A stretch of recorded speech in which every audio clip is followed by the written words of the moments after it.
Poi incontrai Socrate, feci questa intervista a Socrate, siamo rimasti molto amici per molti anni. Mandai questo articolo a Stadio, che allora era a Bologna. Pubblicarono questo articolo. Io avevo mandato una nuova foto di Socrate, avevo mandato una foto di Socrate intervistato da un giornalista brasiliano che si chiama Wilson Roveri. Pubblicarono l'intervista, Ivan Zazzaroni, bam bam bam, e poi durante l'intervista, quindi Wilson Roveri, mentre io avevo 20 anni, 21, 23 anni, in quel momento nella foto Ivan Zazzaroni aveva 50 anni. Mettiti seduto, è entrato un altro VIP. Fanno tutti il tifo urlando dentro al mic. Non è soltanto calcio, controlla la tua posta. C'è Sick, c'è il boss, c'è Doppio Passo Podcast. Signore e signori, bentornati in questa nuova puntata di Doppio Passo Podcast. Io sono il boss del freestyle. Io sono Sickwolf e oggi abbiamo Ivan Zazzaroni. Fate proprio tipo DJ, DJ anni 70. Sì, esatto, okay, esatto. Okay. Com'è? Voto all'intro? Beh, oddio, negli anni 70 era alto. Nel 2025, insomma, io faccio radio da 1000 anni, per cui posso anche dirlo. Allora, innanzitutto io parto sempre con questa domanda, e cioè oggi come stai? No, come stai? Che non si chiede mai come stai. Io sto bene, però prima stavo benissimo. Hai capito? Quindi no, sto bene, sto molto bene. Sto molto bene. Come va in generale? Beh, scusa, scrivimi se devi farmi un'intervista. Come va? Tutto bene a casa? No, ma la vita in generale, come si svolge una tua giornata? Come essere Ivan Zazzaroni oggi? La mia giornata adesso, da 7 anni a questa parte, si svolge così. Dal martedì alla domenica o al sabato, dipende. Alle 10, 10 e mezza sono qui.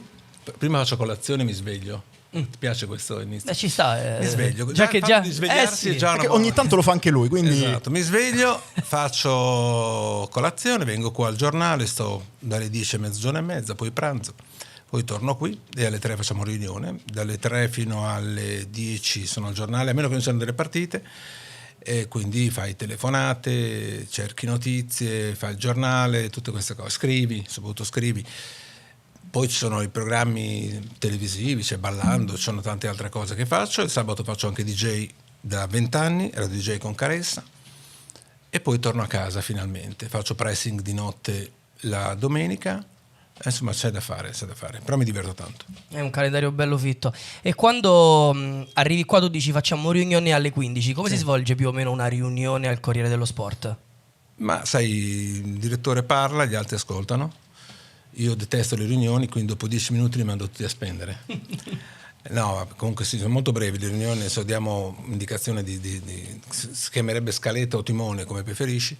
Timone è più giornalistico, e poi i vari capi servizio, i capi redattori sviluppano questo tema. Alle 6 mediamente c'è la riunione di prima pagina, di prime pagine, perché noi facciamo parecchie, anche locali, e poi si va avanti così, questo da sempre, ormai da 7 anni.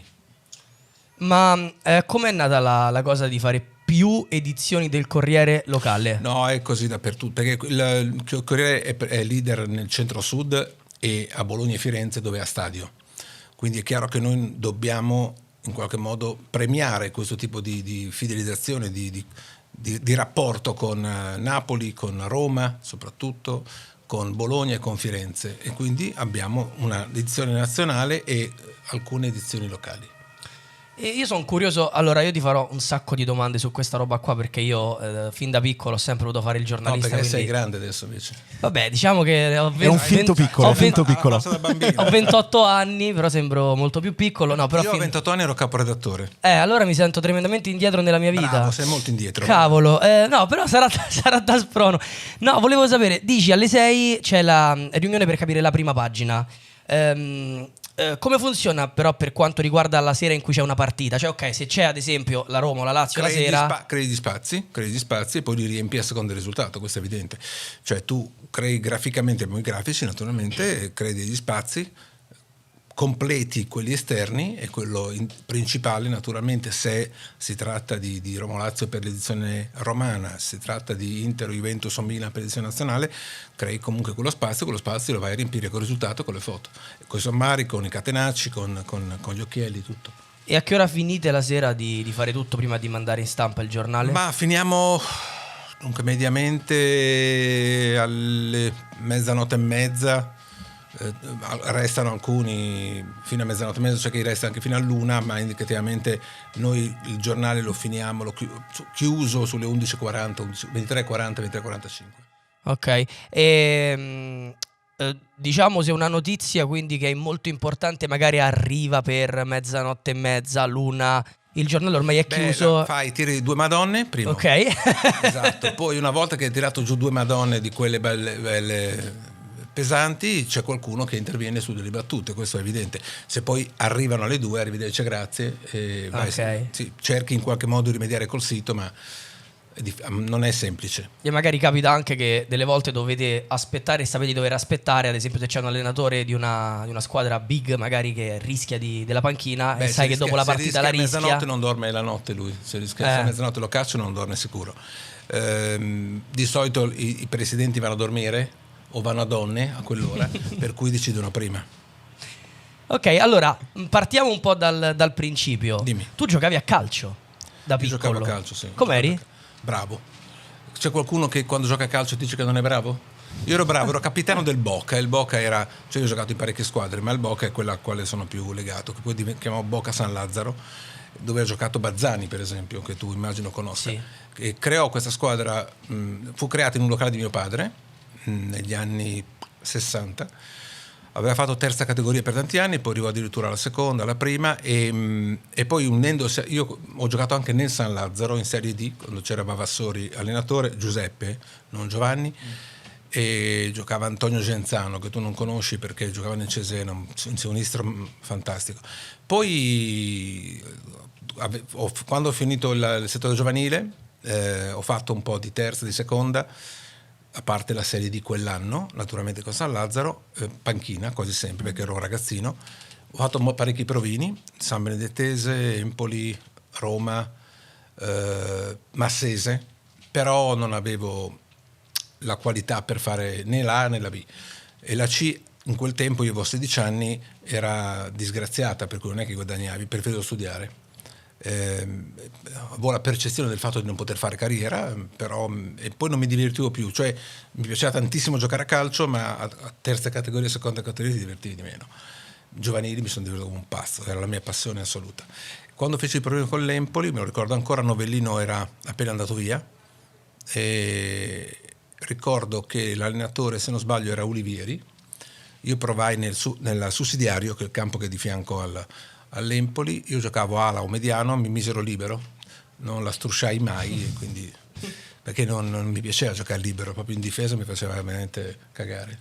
Ma com'è cambiato secondo te da quando giocavi tu ad oggi il modo di arrivare magari a giocare in Serie A, in Serie B? È più facile? Non lo so, perché non sono mai arrivato, nel senso, non lo so, ma ci vuole la testa per fare il calciatore, cioè, e non è la passione, perché io avevo la passione, la mia passione era potevo andare in Champions come passione, fare il mondiale, perché non dormivo di notte prima della partita, piangevo quando nevicava perché sapevo che avrebbero sospeso il campionato, per cui per me il calcio è stato giocato tutto. Ho avuto la fortuna anche di allenarmi con grandi squadre, il Manchester United, la Juventus, non la Juventus, pardon, il Botafogo di Ribeirão Preto, e tu Juventus perché il mio direttore di allora, Cucci, chiese a Boniperti, dopo che mi ero allenato una settimana con lo United, se potevamo fare con la Juve, e lui disse no, guarda, è meglio di no, perché se lo fa Zazzaroni dopo mi vengono a chiedere tutti di fare l'allenamento con la Juventus, e quindi quello saltò. E col Bologna di Maifredi mi sono allenato, mi sono molto divertito. Molto molto molto bello. E poi però tu dopo vai in Brasile. C'è una parentesi della tua vita in cui tu vai in Brasile. A Botafogo, dove era cresciuto Socrates, poi anche Rai, suo fratello. Io abitavo a Ribeirão Preto, naturalmente, e dove ho studiato e ho lavorato. Ti sorprenderà, ma facevo il modello. Oh. Ero un bel ragazzino. Esatto. E andai giù per una ragazza che avevo conosciuto in un congresso a San Paolo del Brasile. E poi, una volta esaurito questo rapporto, in Italia, per motivi personali. Però poi in Brasile c'è stata una piccola svolta della tua carriera giornalistica. Svolta non lo so. Inizio. Cominciai a scrivere prima per un notiziario di caccia e pesca, me lo ricordo ancora. E feci un pezzo sui jangadeiros di Bahia, che erano dei pescatori che andavano con la jangada, che era una barca particolare, inaffondabile secondo loro. Poi incontrai Socrates, feci questa intervista a Socrates, siamo rimasti molto amici per molti anni, e mandai questo articolo a Stadio, che allora era a Bologna. Pubblicarono questo articolo mettendo nella foto non il sottoscritto, ma Wilson. Io avevo mandato una foto di Socrate, io avevo mandato una foto di Socrate intervistato da un giornalista brasiliano che si chiama Wilson Roveri, che abitava di fronte a casa mia, e loro pubblicarono l'intervista, Ivan Zazzaroni, bam bam bam, e poi durante l'intervista, quindi Wilson Roveri, mentre io avevo 20 anni, 21, 23 anni, in quel momento nella foto Ivan Zazzaroni aveva 50 anni. E la cosa mi fece malissimo. No, ma ci credo. Cioè, comunque ti fai quel mazzo. Il primo articolo sì. Andò a pagina 4 o 5, non ricordo, un taglio basso, c'era sta foto, ecco, Socrate durante l'intervista con questo cinquantenne. Senti, ma Socrate parlava italiano? No, e allora io parlo portoghese. Tu parli portoghese? Sì, parlo portoghese, ho fatto lingue, quindi parlo portoghese, inglese, francese, capisco lo spagnolo. Sì. Beh, cavolo, però comunque al di là di aver fatto lingue non è semplice riuscire a fare un'intervista in un'altra lingua, soprattutto non in inglese, che insomma tutti parlano inglese.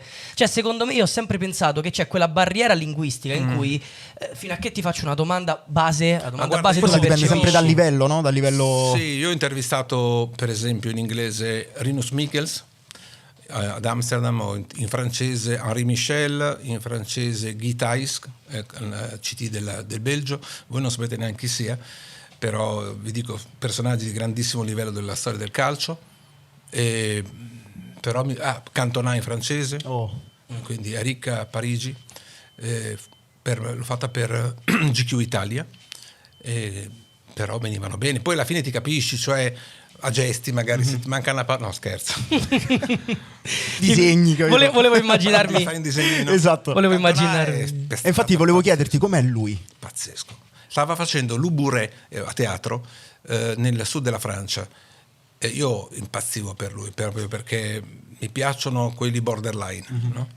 E quindi poi lui era veramente borderline. Quasi più di là. Un uomo molto intelligente, molto narciso, egocentrico, e sono quelli che adoro, perché io sono come loro, narciso e egocentrico. Sì, no, ma poi anche perché i personaggi, quelli che sono molto acqua e sapone, diciamo, ti intrigano poco da fuori. Ma i calciatori acqua e sapone fai fatica a trovarli. Cioè, sapone sì, l'acqua. Manca quella, perché sono un po' da 0-0, no? Invece il giocatore che fa... Non tutti sono da 0-0, ci sono allenatori da 3-0, più grandi di tutti è portoghese, e poi ce ne sono tanti altri. Senti, secondo te, guarda, colgo la palla al balzo sul discorso dello 0-0, non voglio dire che ha stufato, però non c'è un modo per scavalcare quella cosa che c'è in Italia quando si parla con o un giocatore o un direttore sportivo o un allenatore. Cioè in Italia non parlano, mentre magari io me ne rendo conto al podcast che facciamo, io contatto il calciatore italiano che sta all'estero e mi dice vengo tranquillo, facciamo l'intervista. In Italia passa dall'ufficio stampa che se la squadra sta andando bene ti dice no, non vogliamo esternare perché stiamo andando bene, se stiamo andando male. No, ma quello è la depravazione degli ultimi anni, degli uffici stampa, dei diritti d'immagine. Tutto è cambiato radicalmente. Io ho iniziato nel 1980, nel settembre dell'80 la Gazzetta, e ti posso garantire che ho costruito rapporti che sono ancora validi oggi con gente che mi dava le notizie, col quale potevo fare interviste, rapporti di amicizia con alcuni veramente molto solida, per esempio Roberto Baggio, anche Sinisa stesso, a lungo più di 40 anni Mancini, ce ne sono tanti insomma con i quali ho avuto un rapporto molto forte. Il più forte che ho in questo momento è quello con Mourinho. Tu giocavi a calcio, hai detto, poi hai smesso, sei poi la parte brasiliana, l'articolo di Socrate intendevo mandato a Bologna. Come poi arriva la scalata per quello che, non dico come sei diventato oggi, però piano piano come ti inserisci? No, piano piano niente. Ho fatto molto velocemente perché ho trovato gente che mi ha dato fiducia, e quindi io ho iniziato ad autosprint senza sapere una mazza di auto, perché mi aveva chiamato la Gazzetta a Milano, io volevo stare a Bologna, a me di andare alla Gazzetta a Milano non mi fregava niente, ero cresciuto, stavo scrivendo, ero cresciuto a Bologna, per cui a Bologna Stadio era la Bibbia, la Gazzetta era un giornale di provincia, pensa te. Quindi e vendeva 700-800 mila copie, c'era Gino Palumbo come direttore, e io decisi di non andare. Arrivò una persona che non conoscevo in redazione, cominciavo a farmi un sacco di domande e dopo pochi giorni mi chiamò e mi disse: guarda, io sono nuovo direttore di Autosprint, se vuoi venire ti faccio il contratto subito. Era a San Lazzaro, quindi era Bologna, e dico: ma io di auto non so assolutamente nulla, l'unico esame nella mia vita dove mi hanno bocciato è guida, quindi vedi un po' tu. E invece no, ho bisogno di uno come te, mi hanno parlato bene di te, andai lì e dopo feci l'inviato subito praticamente, e girai il mondo con i rally e poi la Formula 1 e poi finalmente tornai al calcio grazie a Cucci che mi volle a prima master e poi al guida sportivo. Esordio brillantissimo, 29 maggio dell'85 all'Aisel, pensa che meraviglia. Mamma mia, davvero, mamma mia. Pesante tra l'altro, molto pesante. Che ricordi hai di quel momento lì? Io l'ho scritto molte volte, la luce che c'era allo stadio è una luce particolare perché non era sera ancora, e ricordo è una luce rossa, gialla, non si capiva. E poi ricordo quello che noi eravamo centrali, la curva Z era a sinistra, vedemmo questo spostamento di tifosi del Liverpool, non capivamo, poi ci dissero, si riusciva a capire che qualcosa era crollato. Io ero sopra Pizzul con Cucci e ci dissero: guarda, c'è un morto, ma giocheranno o non giocheranno? E alla fine hanno giocato e i morti erano 39 e ricordo che ci fecero uscire, io mi sedetti fuori dallo stadio che era fatiscente, l'Aisel era una roba che non si poteva guardare, su un muretto sono rimasto lì circa mezz'ora a cercare di capire e poi niente, poi sono tornato e mi hanno detto tutto quello che era successo. Ricordo che Pizzul faceva la diretta e doveva stare molto attento a parlare di morti perché naturalmente c'erano i parenti a casa e quindi fu una cosa veramente agghiacciante.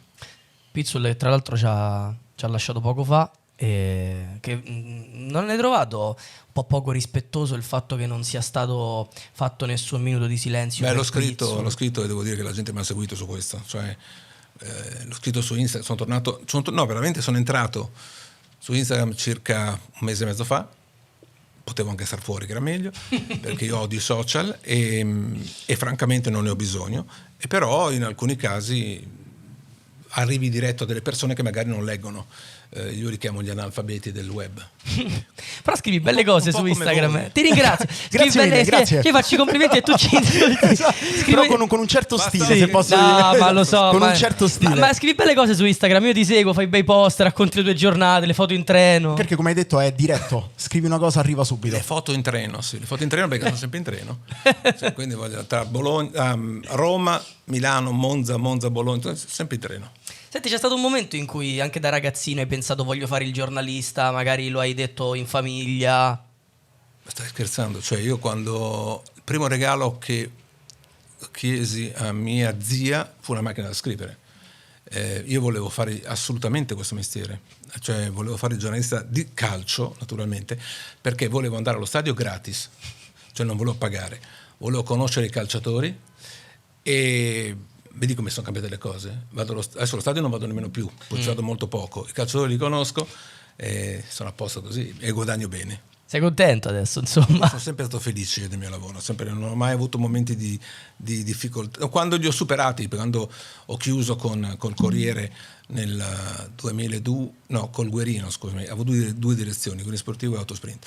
Quando ho chiuso nel 2002 guadagnavo tantissimi soldi, però decisi di cambiare e mi dimisi io, naturalmente. Da lì ho cominciato la mia vita televisiva e radiofonica seriamente, perché avevo già iniziato nel 91 con Biscardi al Processo, però con le private naturalmente, e devo dire che è stata una cosa meravigliosa perché la gente, quelli che fanno marketing mi hanno detto hai puntato molto sul tuo brand, io non lo sapevo, però adesso mi va bene, pensavo il brandy, invece era il brand.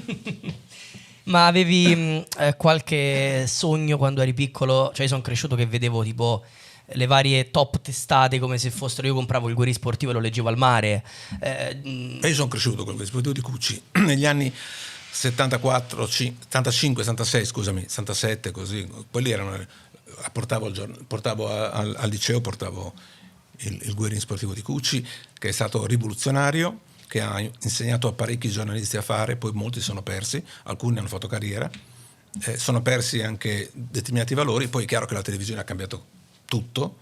Oggi il Guerri Sportivo è un mensile, lo dirigo di nuovo da 8 anni chiaramente, e va ancora molto bene, che la cosa, c'è una fidelizzazione incredibile. Se avevo un sogno, avevo tanti sogni, e li ho realizzati tutti. Volevo andare alla Domenica Sportiva, ne ho fatte 8 edizioni o 9. Volevo fare dei programmi televisivi, li ho fatti. Volevo lavorare con i grandi, ho lavorato da Bonoli, Simona Ventura, Mili Carlucci, Piero Chiambretti, quindi ho lavorato con tutti questi. Queste cose mi piacevano, Marcuzzi, mi piacevano queste cose e credo che piacciono a tutti, poi piacciono anche agli youtuber il cui sviluppo è sempre la televisione, perché poi fanno tanto come voi naturalmente, non vanno a YouTube, ma l'augurio è di andare in televisione, ma è normale che sia così, evidentemente. Ho visto tanti youtuber finire in televisione, è un mondo un pochino diverso, però ti ripeto, ho fatto tutto quello che volevo. Mi manca solo una cosa, questo sì, il mio sogno vero è fare la seconda voce con Caressa. Che Fabio è mio fratello, quindi gliel'ho sempre detto, ma lui è geloso, quindi è invidioso anche secondo me. Però mi piacerebbe tantissimo fare la seconda voce, perché sono convinto di essere molto più bravo di tanti ex calciatori. Nel senso, non più più competente, questo non mi interessa, ma nella comunicazione, in quello che tu devi dire, secondo me, con un linguaggio fruibile allo spettatore.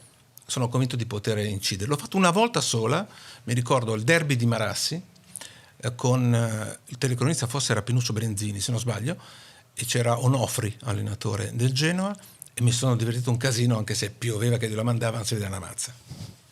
Inventavo.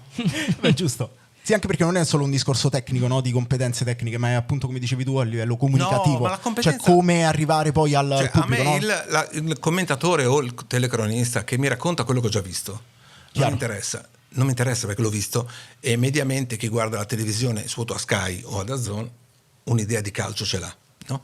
Ma questo linguaggio calcese, i terzi, i quinti, i settimi, il giocatore... come posso dirti, orientato positivamente o negativamente, gli intermedi, a me ste cazzate qua mi fanno veramente rivoltare lo stomaco, e purtroppo tanti usano queste cose, no? Oppure cercano di spiegarci a livello tattico una cosa che invece è empirica, cioè il calcio è organizzazione difensiva e poi grande libertà davanti, no? Ai calciatori, ai centrocampisti, agli attaccanti.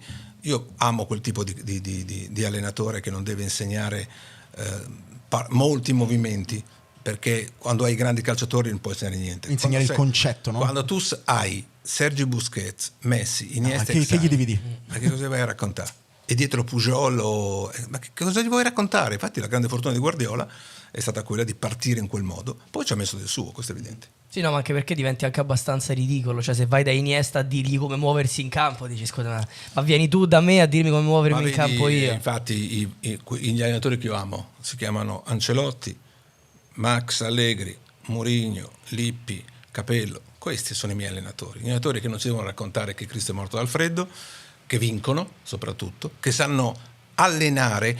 Per quando dicono il gestore, guardate che allenare vuol dire anche gestire, vuol dire soprattutto gestire, e quindi a me piacciono questi. Senti, invece ti chiedo, in questo momento, secondo te, in questa epoca storica, gli allenatori che citi tu, secondo te sono ancora attuali per poter garantire a una squadra di crescere e di arrivare? Ora vabbè, facciamo l'esempio di Ancelotti, lo mettiamo da parte, a Madrid lui vince sempre, va bene. Perché lo metti da parte? Perché Ancelotti è un fuoriclasse e quindi ed è attualissimo. e ha sempre vinto ovunque è andato, quindi non ha sempre vinto quasi all'Everton sempre. non ha vinto e al Napoli non ha vinto, ma bisogna anche saper scegliere. Cioè, bisogna anche saper scegliere la squadra. Lui si è proposto al Real la seconda volta, quindi bisogna saper scegliere. Cioè, quelli che crescono migliorano i giocatori. Perché secondo voi Allegri ha peggiorato i giocatori della Juventus? Non credo. Vlahovic ha fatto 17 gol con lui l'ultimo anno, quindi quest'anno guarda come è messo. La difesa, il centrocampo, uno che ha fatto giocare Nicolus Caviglia, Fagioli, Ealing Junior nella Juventus, cioè parlo di lui, ma posso parlare di chi vuoi. Io per crescere cosa vuol dire? Migliorare i giocatori. Sì, ho visto tanti allenatori che hanno peggiorato. Guardiola, per esempio, ha peggiorato tutti quest'anno. Perché? Beh, ma è una questione di come li mette in campo, il fatto di farli migliorare o peggiorare? È una questione che bisogna usare sul cervello e arrivare al cervello dei calciatori. Se arrivi a essere convincente, saper essere forte anche nella sconfitta, cosa che Pepe non è stato, perché è andato in crisi prima lui degli altri, quindi ha comunicato Ok. negatività, ed è uno che ha vinto tantissimo, anche speso tantissimo, evidente. Però a certi calciatori non devi raccontare nulla, ad altri invece, a più scarsi, ci sono allenatori che incidono di più, cioè il Conte per esempio, che è uno che mi piace tantissimo, è uno che ti insegna a muoverti, questo Ok. in campo. Ricordo Davide Astori quando mi disse era in nazionale, in pochi giorni con Conte ho imparato più cose che con tanti anni con altri, perché dice adesso corro di meno ma corro meglio. Ok, Quello ok. ci sta. Senti, ma secondo te, io vedo Roma, Lazio, Fiorentina, Napoli, sono squadre che storicamente vincono molto poco. Lì poi si fa un discorso di mentalità, si fa un discorso di storia, Questione di risorse, però quando- è chiaro che se prendi tutta l'Inter, la metti tutta nella Roma, vedrai che la Roma prima o poi Ci sono qualcosa proprio vince. budget È una diversi. questione di risorse. Quando la Roma ha speso tanto, andando troppo male, ha vinto lo scudetto. Aveva Battistuta, Montella, tutti questi giocatori qua ha vinto. Però ti chiedo, secondo te è possibile mai che queste squadre, ora ad eccezione del Napoli che ha vinto un anno e mezzo fa, non riescano a vincere mai nulla? Cioè comunque, chiaramente il livello di... Il potere economico è al nord, E ok. non è al sud, non è al centro-sud. Tutte le squadre che hanno vinto qualcosa al centro-sud sono fallite. Napoli, la Roma stessa di Sensi, quindi è stata sostituita, fallita tecnica, la Lazio di Cragnotti. Sì, sì. Quindi la questione è quella, fondamentalmente. Il Cagliari, è successo anche al Verona, se vogliamo, la Fiorentina. Te ne posso dire quante ne vuoi. Al nord invece dove sono le grandi risorse, i grandi poteri, adesso i grandi potentati, adesso meno evidentemente perché sono arrivati come si dice, gli stranieri, alcuni dei quali dei puffaroli, tipo il cinese dell'Inter, lì le cose sono andate in quel modo lì. Però Milan stesso, guarda la gestione che ha cambiato, cioè, adesso non si capisce se è Elliott o Cardinale. Secondo te il Milan quanto ha fatto Pioli e quanto è dipeso da Pioli? Perché poi la gente dice vabbè no, ma Pioli non è che... Però effettivamente io parlo di statistiche, arriva in una banterera, lo Pioli porta è un su. bravo allenatore, lo conosco perché da tantissimi anni, da quando giocava nella Juventus, ha avuto anche il Bologna e ha fatto molto bene, con Diamanti, Girardino e... Ha fatto la Lazio, la Fiorentina, Sì, Pioli. è un bravo allenatore. l'Inter. È un bravo allenatore. Un bravo allenatore è uno che sa parlare ai calciatori e quindi ha avuto una bella squadra e l'ha sfruttata al meglio e ha vinto lo scudetto ed l'ha assolutamente meritato. Se devo dirti è il mio top, no, però è un bravissimo allenatore. E riprendendo il discorso delle squadre, ti dicevo che non vincono mai. Secondo te però è mai possibile che veramente sia... Cioè perché falliscono? Tu dici falliscono, perché falliscono? Perché spendono più di quello che dovrebbero spendere. Ma non si può vincere uno scudetto senza arrivare a spendere di più di quello che si può spendere, perché comunque è veramente una percentuale bassissima se pensi a in quanti anni hanno vinto Milan, Inter e Juve e quante le È altre. capitato in maniera eccezionale a Napoli con Spalletti, però avevano speso, non in maniera eccessiva. Poi ci sono le contingenze, nei momenti di crisi delle grandi, tante situazioni. Però se la storia ci insegna questo, vuol dire che c'è un problema alla base e io lo riconduco alle minori risorse. Questo, perché quando tu fai il passo più lungo della gamba riesci anche a vincere, a volte, non sempre, però poi vai a fare i conti e scoppi. E quelle società sono consapevoli? Cioè di andare incontro a, diciamo, a quel destino nel momento in cui investono così, dicono ok, proviamo a vincere quest'anno, però sicuramente poi ci ritroviamo. Ma no, perché il calcio ha un problema, che quando entri nel calcio e non hai mai fatto calcio, oppure sei solo un appassionato e hai tanti soldi, è l'unico settore industriale in cui tu hai il consenso diretto, no? Non è che se tu fai del prosciutto e dei formaggi c'è la gente che è davanti alla fabbrica e ti fa gli applausi, però se vinci nel calcio hai migliaia di persone che ti riconoscono, quindi riempiono il tuo narcisismo, il tuo egocentrismo, il tuo essere, poi soprattutto anche i tuoi sforzi, se vogliamo, no?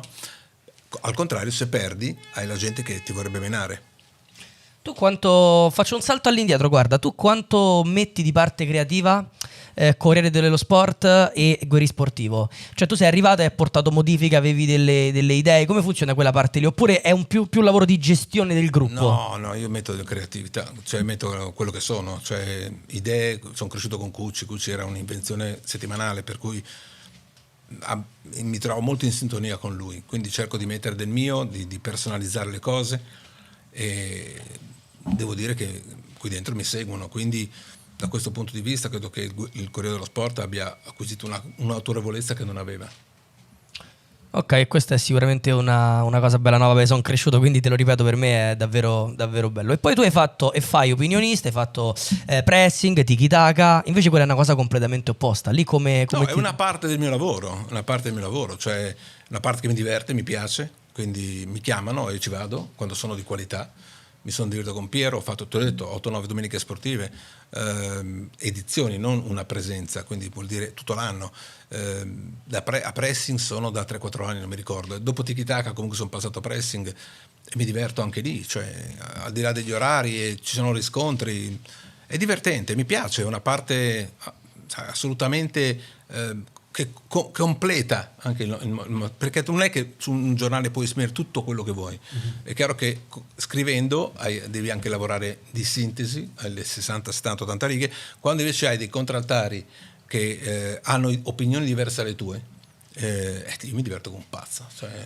C'è qualche aneddoto, storiella che magari vi è successo al Corriere piuttosto che al Guerin, che puoi raccontarci, divertente o assurda, o qualcosa, qualcuno che ha fatto qualcosa? No, adesso pensandoci sinceramente sono errori, sono cose divertenti, ma non mi vengono in mente storielle. Le storielle non te lo do. Non ho storielle. Ci stavi a provare, Ci ho provato. Se le avessi dirette racconterei, che me frega, scusa. Certo. Però non mi viene in mente niente. Dicevi Ivano, tu sei molto divisivo, nel senso vedo comunque, cioè crei dibattito anche sui social, eccetera, Io sono eccetera. proprio stronzo. Perfetto, ok. No, come vivi questa come cosa? natura, ok. proprio. Come la vivi? Cioè nel Ma senso se anche il son rapporto questo, con... cioè, voglio dire, mi dicono tu sei un provocatore. No, è diverso. Allora, io dico due cose molto chiare. Io sono di parte. Ok. Non sono obiettivo, ma sono sicuramente onesto nel dichiararlo e nell'esprimere le mie opinioni. Cioè, è chiaro che ti sto sulle balle se non la pensi.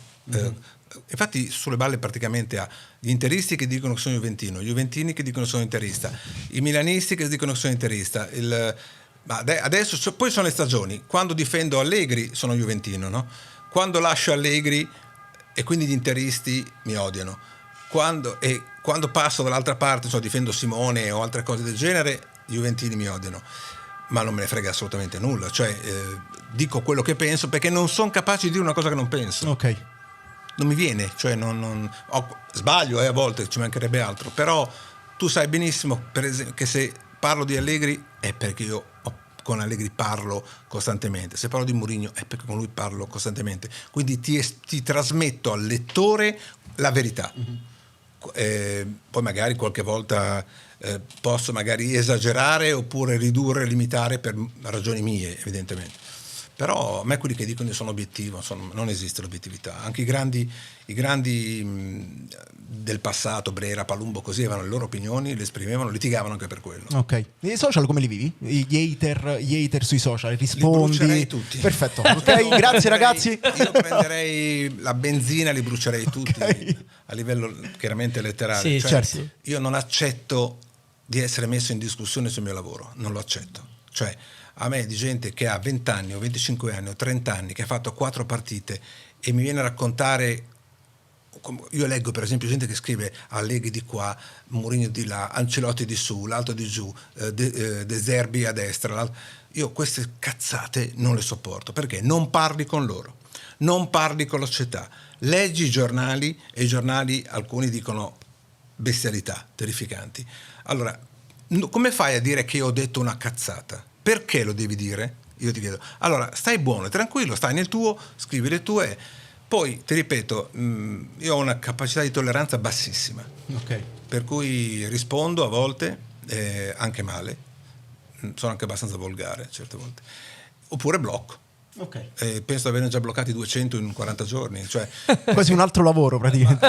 ma poi dicono, ma lo fai tu? Sì, lo faccio io, ma non è che faccio. Tanta gente si è proposta in questi 45 giorni, quelli che sono, dicendomi, ma se vuoi ti faccio aumentare i per carità, Mamma mia, sono un influencer, poi a portare 15.000, no, sto nel mio. Ma come viene in me? Io guarda queste cose non le capisco. Ma sai Come viene in che, mente? sai che Cioè, poi è terapeutico, nel senso che magari vedi quello che ti scrive, sei un coglione, dove là blocca, Blocchi. sparisci dal Allora, mio bravo, mondo, è è una cosa- È la terapeutico. prima cosa intelligente che dici. Allora, Grazie, questa me la segno. la questione è questa. Mi ha molto aiutato quando ero su Twitter e ho chiuso nel 2019 ed ero pagato per fare i tweet, naturalmente, e non lo facevo gratuitamente, e mi offendevano. È stato uno stretching importantissimo, cioè mi ha aiutato a superare anche questo tipo di discorso. Infatti per 6 anni non ho fatto nulla. Ora che sono tornato mi sono reso conto che devo riallenarmi, perché ho perso, e quindi è vero, hai ragione quando dici tanto blocchi di mamma. Esatto. Poi vedi quelli che non ti permettono di rispondere, perché Sì, c'è una striscia blu. Sì, che tengono i commenti bloccati. Bravo, oppure hanno lo 0 nei post e vengono qui per romperti su i coglioni. basta. Allora quelli lì li blocchi serenamente, arrivederci, grazie, poi ritornano perché usano, non so, Pistolazzi 47, Giovanni Verga, hai capito? Tutti così. È così, ma è un mondo che detesto, sinceramente, che non porta a nulla, che riempie a volte il narcisismo, perché chiaramente quando hai il consenso così ti piace, quando vedi che ti seguono, frega, poi alla fine quando giri per strada, questo è il mondo reale. Certo. Il Diciamo mondo i social sono uno e io strumento... ti posso garantire che in tanti anni 2 sole persone su migliaia mi hanno risposto male, oppure non mi hanno chiesto il selfie, non mi hanno fatto Di persona, no? Sì, esatto, 2. Il contrario su social sono 2 quelli che metto bravo e 1 milione quelli che Sì, ma funziona così, perché comunque noi che comunque attivamente lavoriamo sui social, solo insulti, Ma sì, critiche, ma ma non mi è perché mai è facile. capitato che in giro viene uno No, e mi dice sei un impossibile. coglione, mai. Per esempio, io ho fatto una lunga guerra da solo insieme a Alessandro Giudice, che è un più bravo che c'è nell'economia dello sport, contro Zhang. E in quel periodo ero considerato destabilizzante come giornale contro l'Inter. Mi hanno fatto uno striscione di 50 metri dove la cosa più carina era pezzo di merda, e 50 metri davanti a San Siro. E secondo me la società lì è intervenuta per aiutare anche i fondi, però alla fine ho avuto ragione. E quelle sono situazioni. Alla fine Zhang si è tolto dalle balle e adesso i debiti sono rimasti, però stanno lavorando molto bene Marotta e Ausilio, quindi tengono in equilibrio con grande competitività l'Inter. A proposito di shitstorm, perché secondo te Allegri ne ha così tanta? Da Mourinho me l'aspetto, perché Mourinho è un personaggio che comunque o lo ami tanto o ti sta Perché sulle balle. Allegri perché Allegri non comunica, cioè Allegri se ne fotte realmente, cioè Allegri fa il suo lavoro, si propone in un certo modo. Poi gli Juventini per 5 anni l'hanno amato visceralmente, no? Quando ha fatto gli scudetti e le finali di Coppa. Poi improvvisamente è stato fuori il discorso del gioco, il bel gioco. Poi hanno avuto il bel gioco per 8 mesi, che non è mai arrivato, e hanno mandato a casa l'allenatore. Ma il tifoso è così, il tifoso segue l'onda, no? Fischia Allegri, poi quando le cose vanno male con Motta, che bravo Allegri, rimpiangono Allegri. Okay. Quindi devi anche capire queste cose. E perché secondo te la Juve non riesce a farlo il bel gioco come vorrebbero Perché loro? Il non discorso esiste di DNA. Ragazzi, il bel gioco non esiste. Però faccio un Ci esempio, vogliono no? i bei giocatori. Quando hai bei giocatori e delle idee, per esempio italiano al Bologna, per esempio, giochi un bel calcio, ma sei al Bologna. Il Bologna non ha l'obbligo di vincere lo scudetto, ma quando tu hai l'obbligo di vincere lo scudetto o di vincere qualcosa, Inter, Milan e Juve, il bel gioco te lo fanno i calciatori, non c'è niente da fare.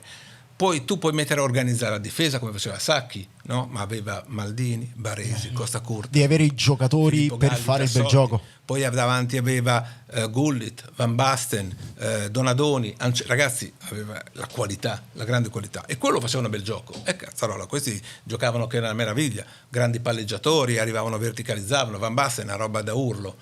Il bel gioco è Maradona. Ma quello che dici secondo me ha molto senso, perché effettivamente ringrazio molto. Spalletti a Napoli e Roma ha fatto molto bene a livello di gioco, ma all'Inter no.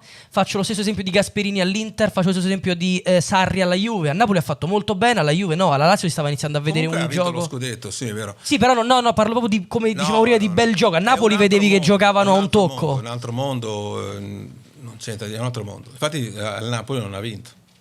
Senti, ma va bene, tutta la tua vita è contorniata dal calcio. Ma Ballando con le stelle come arriva?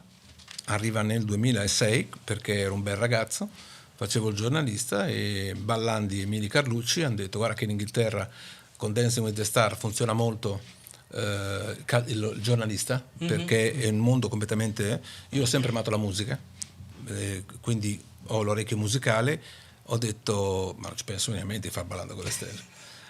davanti a 5-6 milioni, allora 5-6 milioni di persone, e dissi: se volete al massimo per la seconda telefonata faccio il giurato, ma la sparai così. Loro va bene. Vabbè, allora primo anno feci il giurato non capendoci una mazza, però studiando.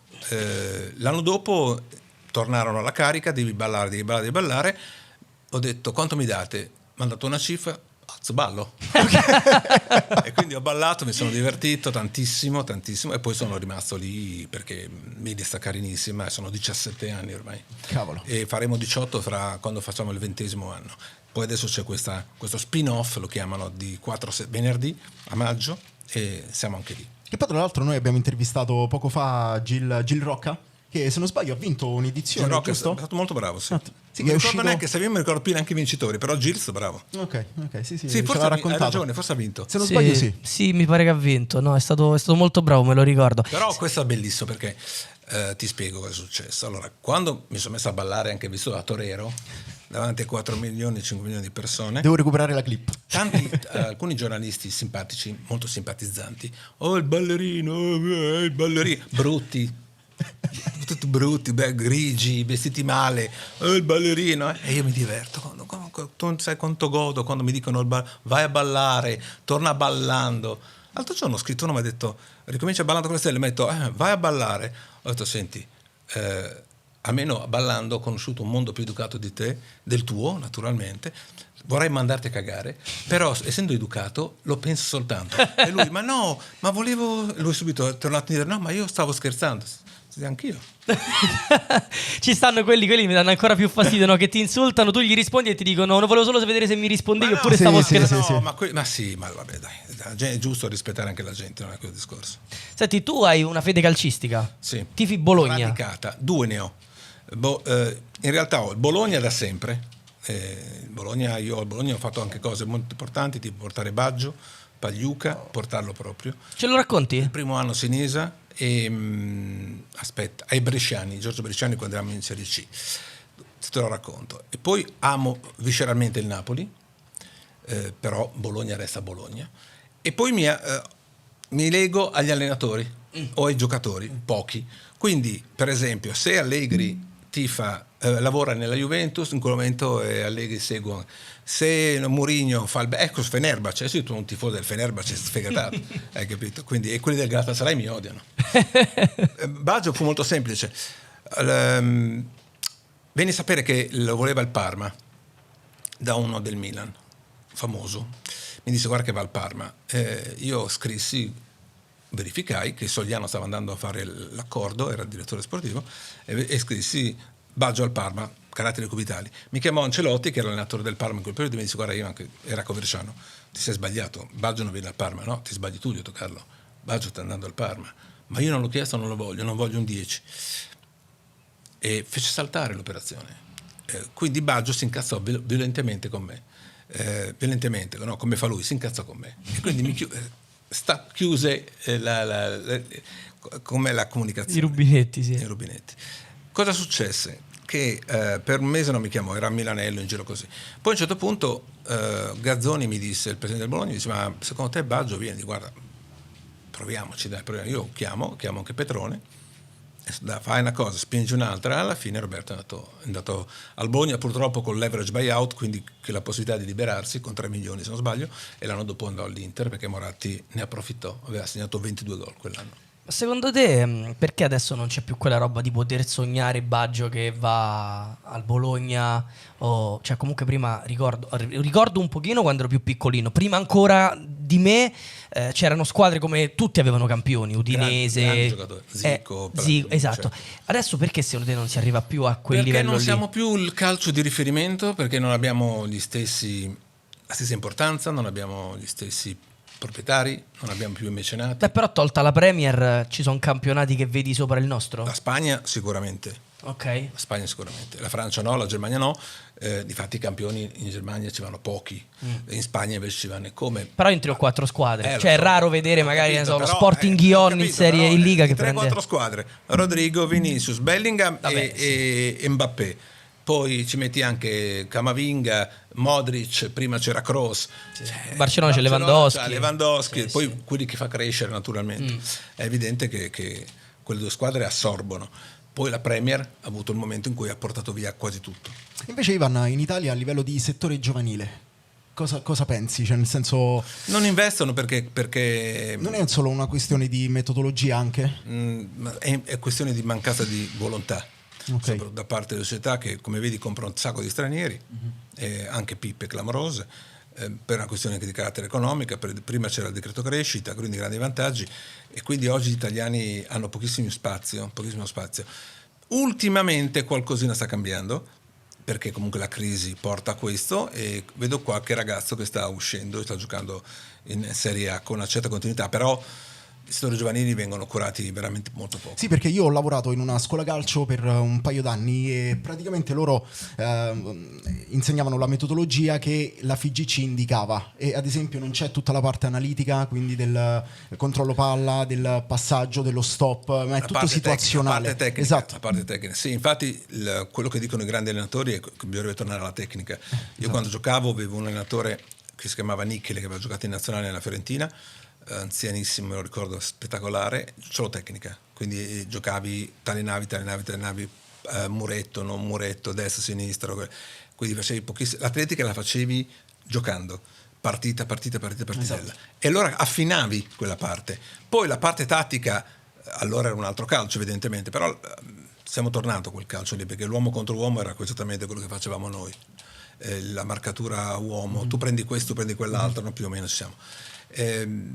Manca quella cosa, e manca il divertimento. Un'altra dei ragazzi, un'altra cosa, quando hanno azzerato il risultato a 7, 8, 9 anni, dicendo che tutti dovevano giocare. No, la prima selezione è lì, se puoi giocare, sei capace, giochi, se non sei capace vai a fare un altro sport. Chiaro.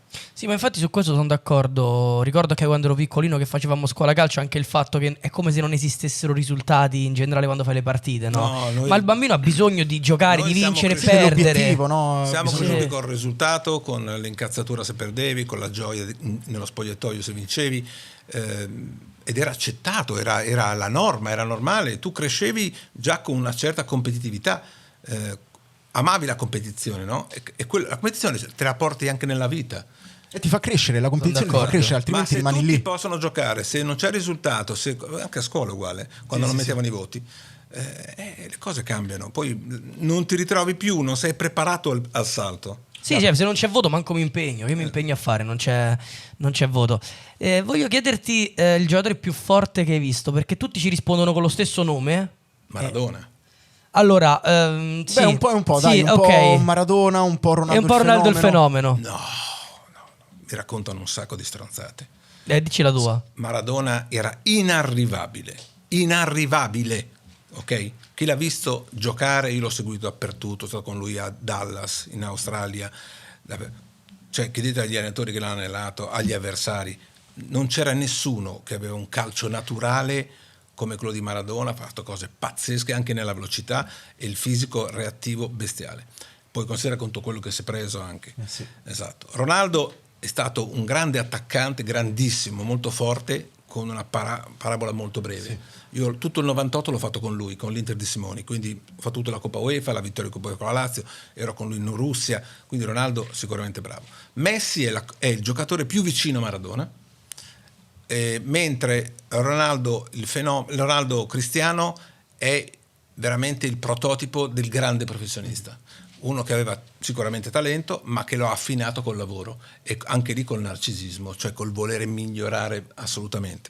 Ma come Diego, scusatemi, ma è come quelli che dicevano negli anni di Stefano, ma senza averlo mai visto. Sicuramente di Stefano è stato grandissimo, ma nel calcio moderno Maradona non ha proprio, l'unico che può avvicinarsi a Messi. Tornando alla passione viscerale per il Bologna, che dicevi, secondo te avresti potuto fare il percorso che hai fatto tifando però dichiaratamente una delle tre grandi italiane? Milan, Inter, Juve? Penso di sì. C'è molta paura. Io quando intervistiamo insieme paura, percepiamo sta roba. È chiaro che è un vantaggio tifare per una squadra che molti considerano marginale, ma non ho mai, come ti ho detto, la mia fortuna è quella di attaccarmi alle persone, non alle squadre. Per cui una volta sei juventino, un'altra volta sei interista, un'altra volta sei milanista, un'altra volta sei della Roma, un'altra volta sei del Napoli, un'altra volta sei con la Lazio di Sinisa, di Mancini, di tutti, Veron, Stankovic, io ero laziale in quel momento lì, no? E seguivo molto la Lazio. Poi sono diventato romanista con Dybala, Lukaku, quindi sinceramente questo non l'ho mai... Ti ho detto, essendo uno che dice sono di parte, e ti becchi tutto quello che devi beccarti anche a livello di offese. E quanto merito c'era secondo te del miracolo, che come lo chiamavano l'anno scorso, di Thiago Motta a Bologna, considerando che l'italiano sta facendo forse anche meglio addirittura a questo sta punto? facendo meglio perché aveva anche la Champions. Sì. E comunque ha perso Zirkzee, ha perso Calafiori, non ha avuto Ferguson a lungo, ha perso Selemacher, ha perso parecchi giocatori. Il merito era di una società che gli ha fornito dei giocatori importanti, perché oggi si guarda la Bologna ha anche ottime seconde linee, e lui ha fatto un ottimo lavoro sia nei rapporti anche con la squadra. Si è chiuso molto con la squadra e è andata bene. E Thiago Motta invece? E adesso? Thiago Motta ha un bello standing, deve cambiare tanto lui, non so se cambierà tanto nel modo di porsi, perché francamente è incomprensibile l'atteggiamento suo, incomprensibile. Che vedresti meglio, visto ci sono molti allenatori con cui tu hai un ottimo rapporto, Mancini, Allegri, che però adesso sono o senza squadra oppure stanno facendo altro, nel caso di Mancini, ma comunque ha detto chiaramente che vuole tornare ad allenare. Chi vedresti bene sulla panchina della Roma tra i vari allenatori liberi? Allegri tra tutti. Anche i tifosi lo vedrebbero bene, benissimo. Ma Max ha avuto offerte. Max è stato cercato dalla Roma prima di Ranieri, doveva andare a Londra per incontrare Friedkin e non è andato, sbagliando secondo me, ma anche secondo lui. Forse però pensava in quel momento che avrebbero usato il suo nome o il suo no, perché la situazione era abbastanza... Lui avrebbe preso volentieri la squadra all'inizio, no? Non so se la situazione è legata al dito, questo non te lo so dire, però Max per me sarebbe perfetto. Sì, piacerebbe anche a me. Tu saresti contento, no? Perché lui è proprio romanista. Sì, io sarei molto contento, perché secondo me è quell'allenatore. A Roma c'è bisogno, io ho sempre detto, di un allenatore che sia più grande, quasi più grande della Roma stessa, nel senso che Mourinho ha funzionato perché anche se perdevamo le partite, la tifoseria è con Mourinho, stop. Mourinho funziona ovunque, non ha funzionato al Tottenham perché c'era il Covid, quindi non c'erano i tifosi. Che poi anche al Tottenham, se l'avessero lasciato lavorare, c'era una finale di Coppa da giocare, sì, diciamo. L'hanno cacciato prima della finale che aveva meritato. Allo United ha vinto, è l'ultimo che ha vinto qualcosa. Sì, una Carabao ha vinto quest'anno, ha vinto l'Europa League con un United che è rifiutato anche da De Zerbi, puoi immaginarti. Quindi io non trovo, da altre parti ha vinto dappertutto, poi dicono ma è finito. Ma ragazzi, ha allenato il Real, era del Barcellona con Robbie Robson, il Chelsea, lo United, il Tottenham, cioè l'Inter, dove deve andare? Cioè, no, ragazzi, ma poi oltre questo, cioè, la cosa più importante secondo me è che ti ha detto: io comunque vado al Tottenham, lo porto in finale di una competizione per vincere una coppa. Io vado alla Roma che non vince da 16 anni e vinco una coppa. Un trofeo. Lui non gli interessa, sapendo che non poteva vincere il campionato, lo sa perfettamente, voleva alzare un trofeo e l'ha alzato, l'altro gliel'hanno rubato e quindi gliel'hanno portato via, l'abbiamo detto 1000 volte l'arbitro Taylor. E quindi è questo, però ha dato l'idea, ha riportato l'amore, ha sviluppato questo senso di appartenenza, come fa lui, cioè lui sviluppa il senso di appartenenza alla squadra e lui era molto innamorato della Roma. Piaciuto il discorso della nazionale, perché non... com'è possibile? Abbiamo fatto 3 generazioni senza mai andare al mondiale. La nostra? Sì. Perché hanno sbagliato le scelte, tutte, e hai sbagliato anche alcune partite, perché rigori, Giorgini, altre cose, però noi non abbiamo una grande nazionale, l'abbiamo avuta per anni ma non abbiamo una grande nazionale da molto tempo. Però secondo te ci serve una nazionale grande per eliminare la Macedonia o per passare al primo, cioè... Essendo un livello, si è abbassato il livello per tutti, ma anche per le grandi nazionali, è chiaro che le partite oggi sono molto più complicate e anche nella partita secca non è che sei così superiore. Tu vedi, abbiamo visto anche recentemente delle squadre importanti perdere contro squadre minori. Una volta c'erano squadre che erano imbattibili, una certa Germania, una certa Francia, oggi il Brasile anche. Beh, anche noi però, anche noi, anche l'Argentina, adesso sono tutti battibili. Sì, no, è nella vero. partita secca così. Sì. Anche la Macedonia può battere, e infatti si è pareggiato. E Spalletti è la scelta giusta, andare avanti a Spalletti? Secondo te tenere Spalletti? Per me Spalletti è un grande allenatore da campo, bravissimo allenatore da squadra, da giorno, day by day. Come CT sta cambiando, ha cambiato molto anche il metodo, naturalmente dopo quello che è successo con la Svizzera e tutto. Non è esattamente un selezionatore, lo preferisco nella didattica. Chi vedresti bene sulla panchina dell'Italia? Non vorrei ripetere sempre gli stessi nomi, però Max è baciato. Ok, quindi lo vedresti bene anche come CT. Ancelotti un altro, però Ancelotti secondo me potrebbe vuole finire con la nazionale. Ok. Ancelotti al tempo aveva detto un giorno verrò ad allenare la Roma, penso che ormai No, sarebbe, però romanticissimo. Però l'aveva detto anni fa. Escludetelo. Ok. Cioè non dico magari quest'anno, però magari in futuro. Escludetelo. No, è Ma impossibile. lui vuole smettere, nel senso che lui vuole fare la nazionale, poi ha fatto tutto ormai, che deve vincere.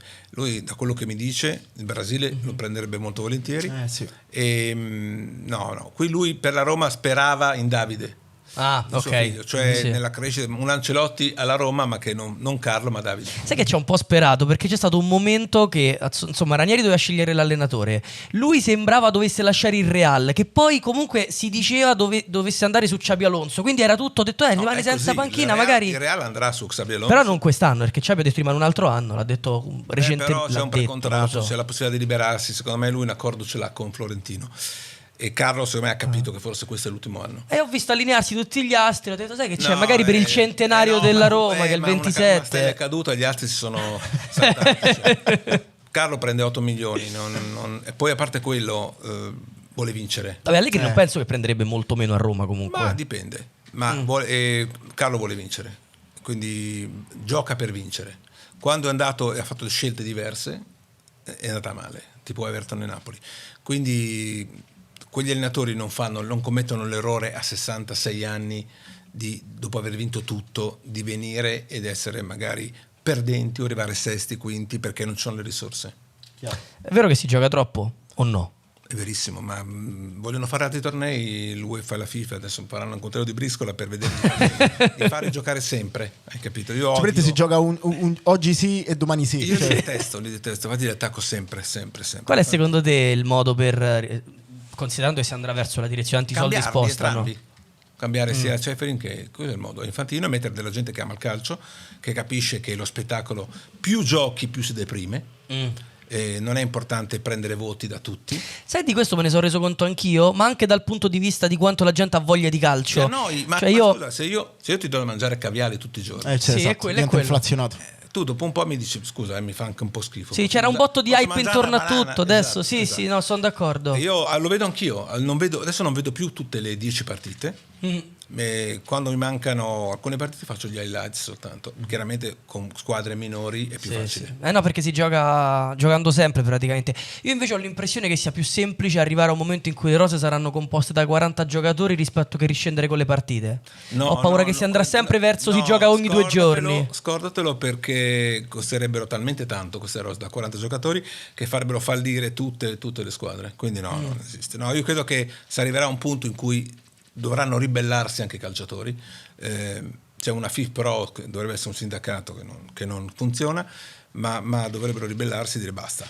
Invece Ivano, per quanto riguarda il tempo giocato invece delle partite, cioè sei a favore magari di un eventuale tempo effettivo, oppure perché ci sono dei dati che ad esempio anche in Italia dove si gioca praticamente pochi, un solo tempo. Sì, sono disarmanti. Diverso rispetto all'Europa, la Champions League. Tu vedi che qualche arbitro tende addirittura a non fischiare nemmeno i falli, per vedere di recuperare e tenere. Quindi abbiamo degli arbitraggi difformi.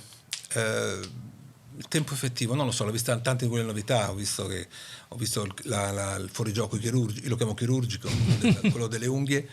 Poi è entrato il God Technology finalmente, ci sono tante cose che sono cambiate, il VAR naturalmente, però non lo so, perché andando avanti probabilmente arriveremo anche a questo, perché il calcio sta radicalmente cambiando sistematicamente. Adesso abbiamo gli 8 secondi il prossimo anno per i portieri, che è una roba vomitevole, però non so, cioè, non pongo limiti all'indecenza. Ok. Sì, no, è vero, si sta andando sempre più verso un calcio robotico. Chiudiamo la puntata, la fai tu. Con l'ultima fai domanda. tu, dai. Parla tu, ha parlato solo lui. Faccio io, va bene. Ivan, Tanto chiediamo... me lo immagino comunque quello che risponderà. Ok, perfetto. Ivan, noi chiediamo sempre con questa domanda. Ti chiediamo di darti un voto da 1 a 10 per tutto quello che hai fatto fino ad oggi. 11. Quindi, ok, perfetto. 11 e mezzo, perché non vorrei essere troppo poco umile. Ok, perché ce la spieghi? Te l'ho detto, perché sognavo di fare quello che ho fatto, sognavo di ottenere quello che ho ottenuto quando ero ragazzo. Quando uno si realizza nelle cose che sperava sempre di... Io tutto quello che volevo fare l'ho fatto, quindi mi piace, la mia vita mi è piaciuta sempre tanto. Ho girato il mondo, ho conosciuto tutti, quelli più importanti, quindi gli incontri sono importanti. Quindi professionalmente non ho nessun tipo di rimpianto, a parte Caressa che non vuole farmi fare la seconda facciamo voce. un appello. Fammi fare la seconda voce una volta. Una volta, dai, Bergomi che- una. Non due. Togli Bergomi una volta, la faccio io. No, a parte questo, sinceramente sono felicissimo di quello che ho ottenuto e capisco la gente che a quale sto sui coglioni. La capisco e mi starei sui coglioni anch'io. Ci sta. Come si vive? No, seriamente, come si vive con l'idea di aver ottenuto tutto? Perché secondo me non è semplicissimo sempre. Nel senso, che faccio? No, Tanto poi ce più l'ho, che c'ho altro tutto. il sogno, diciamo, ti pone un obiettivo. Sì. Nel momento in cui tu li hai realizzati tutti, cioè, Sì, cosa ti porta ad andare avanti Stare tutti bene, i giorni? stare bene, però è chiaro che rinuncia a qualcosa di molto importante, per esempio al tempo con i tuoi figli. Esatto. Ha molto tempo che avresti a vivere con lui, però fortuna con ottimi rapporti, poi sono i figli della mia compagna, però alla fine gli obiettivi sono quello di continuare così, anche di divertirti, di far crescere dei giovani. Di stare bene, Io ne ho banalmente. presi 5-6 e sono contentissimo di giovani che stanno crescendo veramente bene. Quindi è bello anche questo, cioè non lo so, ti dico, non saprei che cosa aggiungere.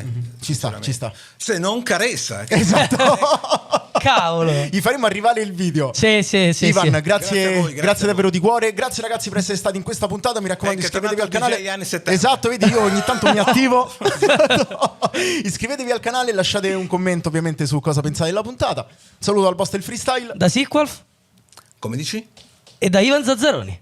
10. 10. Perfetto. Ah no, 11 e mezzo. 11 e mezzo.